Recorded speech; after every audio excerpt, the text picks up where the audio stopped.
椅子的简易上油保养，我们先把躺椅的扶手拉开，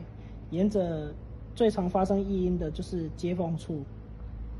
因为它的关节接缝处我们是做铁的、钢制的，那一段时间之后，它可能表面烤漆磨损之后，会造成那个摩擦时候产生异音，所以我们就将这个接缝、滑轨、铆钉处、铆钉的活动处都稍微点一下油，一点点就可以了，不用太多。然后这个螺丝处、铆钉处，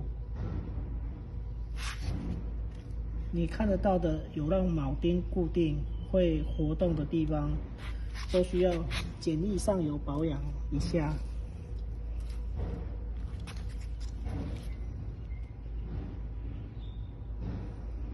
然后扶手